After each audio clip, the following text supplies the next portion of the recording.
السلام علیکم دوستوں، آج آپ لوگوں کے سامنے حضرت علامہ مولانا مفتی سلمان ازہری صاحب کا بہت بہترین بہت لاجواب خوبصورت بیان پیش کر رہا ہوں، جسے سن کر آپ لوگوں کا دل خوشی سے جھوم جائے گا۔ چلیے ویڈیو کو شروع کرتے ہیں۔ اللہ تعالیٰ نے انسان کو بنایا ہے اور انسان بھولتا بار بار ہے اور خطائیں بھی بار بار کرتا ہے۔ خطا کرنے والا اور بھول جانے والا اللہ کی بارگاہ میں ایسا نہیں ہے کہ وہ ہمیشہ کے لیے ناکارہ ہے، بلکہ اللہ تعالیٰ نے اسے زندگی میں بار بار موقع دیے ہیں کہ تو اپنی خطاؤں سے اور اپنی بھول سے پھر سے دوبارہ اپنی اچھی زندگی میں آ جا، اور اسی کو ہم توبہ کہتے ہیں۔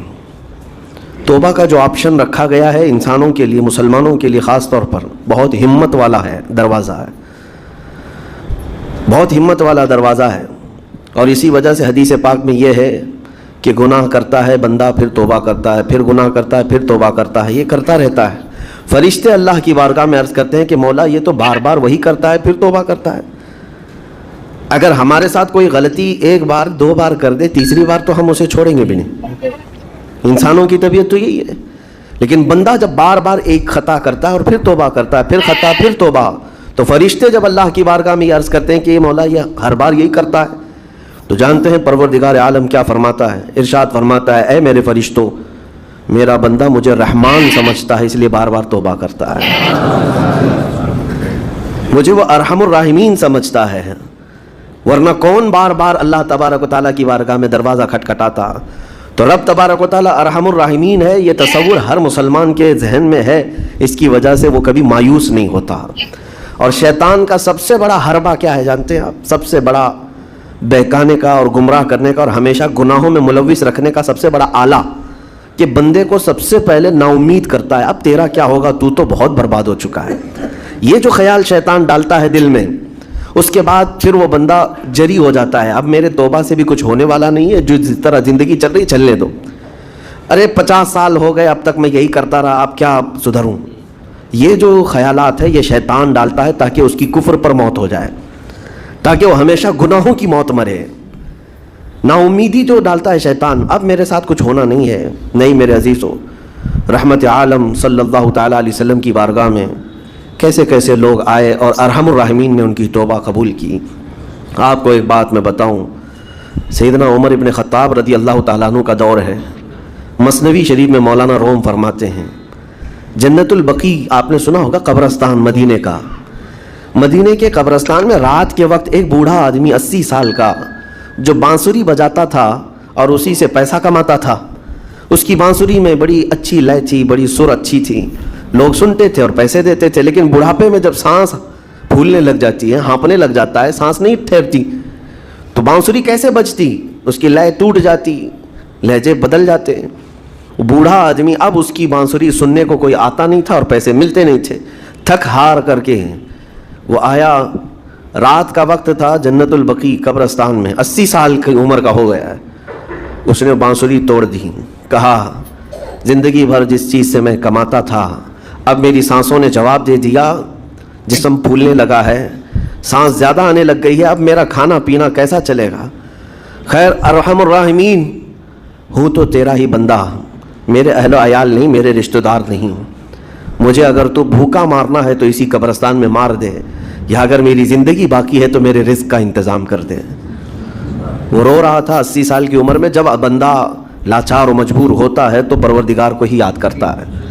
جانتے ہیں عمر ابن خطاب رضی اللہ تعالیٰ عنہ امیر المومنین مسجد نبوی میں تھے اور ان کی آنکھ لگی تھی، خواب میں رسول پاک صلی اللہ تعالیٰ علیہ وسلم تشریف لائے، کہا عمر اللہ کا حکم ہے جنت البقیع میں جاؤ، ایک بھوکا آدمی کھڑا ہے، اپنے گھر سے کھانا لے جاؤ اور اس کی ضرورت کا انتظام کرو۔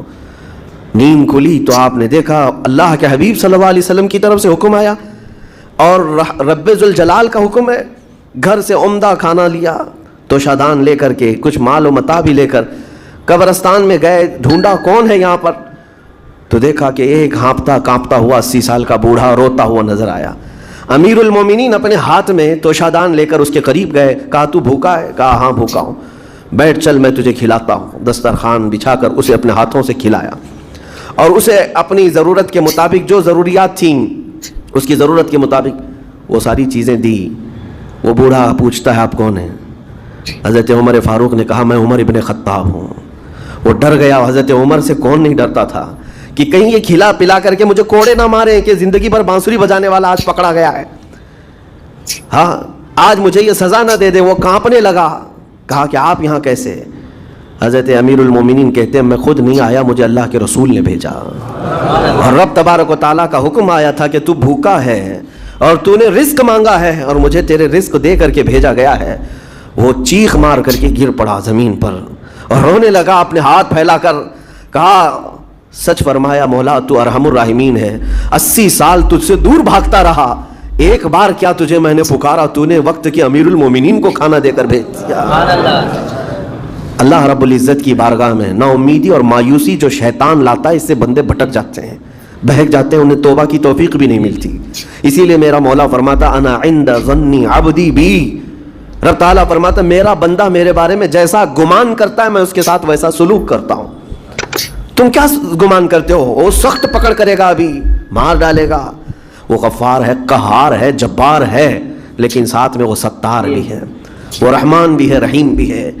اگر رب تبارک و تعالیٰ ہر چیز پر پکڑ کرتا تو ہمارا تو جینا ہی نہیں تھا. یہاں پر اتنے گناہ ہو چکے, اور وہ رب تعالیٰ فرماتا وسعت رحمتی کل شیء, میری رحمت نے ہر چیز کو گھیر رکھا ہے. اللہ رب العزت بندوں کو معاف کرنے کا اظہار زیادہ فرماتا ہے. اور جانتے ہیں آپ گناہ جب عام ہوتے ہیں, میں آپ کو اپنے گھر کی بات بتا دوں. میرے گھر میں آپ 4 دن کے مہمان بن کر کے آئے ہیں, کبھی میری کھڑکی توڑ رہے ہیں, کبھی دروازہ توڑ رہے ہیں, کبھی ہمارے گھر کے برتن پٹک رہے ہیں, کبھی فرشی اکھاڑ رہے ہیں. کب تک برداشت کروں گا؟ آپ کو نکال کر باہر کر دیں گے, مہمان نہیں, یہ بلا ہو گئی ہے, گھر سارا اجاڑ رہا ہے. ایک چیز پر چھوڑ دیا جائے, 2 چیز پر چھوڑ دیا جائے, یہ انسانوں کی فطرت ہے, انسانوں کی فطرت. لیکن رب کائنات اپنی کائنات میں ہم بندوں کو اتارا ہے, ہم نے کیا نہیں بگاڑا؟ اپنے گناہوں سے اس کی زمین کو لال کر دیا, اس کی نافرمانی سے ہم نے اس کائنات کے رنگ کو بدل دیا. کھلے عام گناہ, ننگا پن, بے حیائی, عیاشی, سب کچھ ہوتا رہا. اس کی کائنات ہے, اس کی زمین ہے, اس کی سلطنت ہے. اور ان گناہوں کی وجہ سے جانتے ہیں آپ, سمندر اللہ کی بارگاہ میں عرض کرتا ہے کہ مولا تو مجھے اجازت دے دے, میں ایسی طغیانی لاؤں گا کہ یہ سب ہلاک ہو جائیں گے. ہوائیں اللہ سے اجازت مانگتی ہیں, تو مجھے شدت دے دے, میں اتنا تیز اڑاؤں گی کہ ان کے پرخچے اڑ جائیں. لیکن جانتے ہو اللہ کی طرف سے جواب کیا آتا ہے؟ سمندر کو بھی رب تعالیٰ فرماتا ہے, ہواؤں کو بھی کہتا ہے رب تعالیٰ رک جاؤ, میں میرے بندوں کے انتظار میں ہوں, میرے بندوں کی توبہ کے انتظار میں ہوں کہ میرے بندے میرے پاس لوٹ آئیں گے. اسی لیے اللہ کے حبیب صلی اللہ تعالیٰ علیہ وسلم ارشاد فرماتے ہیں اللہ تعالیٰ کو سب سے زیادہ خوشی کس بات کی ہوتی ہے جانتے ہیں؟ رب تعالیٰ اپنے بندوں سے کب خوش ہوتا ہے؟ مثال دے کر کے میرے آقا نے فرمایا, مثال دے کر سمجھایا. صحرا میں, ڈیزرٹ میں ریتیلے میدان ہوتے ہیں, اس کا سفر بڑا ڈینجر ہوتا ہے. آج بھی ڈیزرٹ ہیں بہت سارے, سہارا ڈیزرٹ کا نام سنا ہوگا آپ نے. ہم گئے ہیں 200-250 کلومیٹر تک آپ چلتے رہو گاڑی, نہ ایک درخت نظر آتا ہے, نہ پہاڑ نظر آتا ہے, نہ گھر نظر آتا ہے, کچھ بھی نہیں. اس طرف میدان ریت کا اور آسمان لگا ہوا دکھتا ہے, ادھر بھی آسمان, تنہا ہم اکیلے نظر آتے رہتے ہیں. صحرا کا جو سفر ہوتا ہے بہت کٹھن ہوتا ہے. نبی پاک صلی اللہ تعالیٰ علیہ وسلم مثال دیتے ہوئے ارشاد فرماتے ایک بندہ اپنی اونٹنی لے کر, اس پہ ساز و سامان لے کر کھانے پینے کا صحرا کے سفر پر تھا, اور صحرا میں کھانا پانی بہت مقدار میں لی جاتی ہے کیونکہ کچھ ملتا نہیں, اور جلد سے جلد وہاں سے سفر گزار کر کے آنا. ایک بار اگر راستہ بھٹک گیا موت ہو جاتی, وہاں پہ راستہ ملے گا نہیں, جس طرف بھی جاؤ تو لگے گا سیدھا ہی چل رہا ہوں, ڈائریکشن ہی نہیں پتا ہوتے ہیں صحرا میں. حضور پاک صلی اللہ علیہ وسلم فرماتے ہیں ایک بندہ صحرا کے سفر میں اپنی اونٹنی کے ساتھ ساز و سامان لے کر سفر پر تھا, بیچ راستے میں اسے نیند آئی, سویا, سو کر کے اٹھا تو دیکھا اس کی اونٹنی ساز و سامان کے ساتھ غائب ہے. صحرا میں, بیچ صحرا میں. اب جو سواری تھی وہ غائب ہے, کھانا پانی تھا وہ غائب ہے, کچھ نہیں ہے ساتھ میں. گھبرا گیا, پریشان ہوا, اپنی اونٹنی کو ڈھونڈتا ڈھونڈتا تھک گیا, کبھی ادھر کبھی ادھر, کبھی ادھر کبھی ادھر, ہر جگہ کہیں کوئی نشان نظر نہ آئے. اور جب سواری نہیں ہے تو اب کئی 100 کلومیٹر کا بغیر کھانے پینے کے کیسے سفر کرتا. تھک ہار کر کے دوسرا دن ہو کہ تیسرا دن ہو, ایک جگہ وہ بندہ سو گیا, پھر سے سو گیا, اب راستہ بھی نہیں ملتا.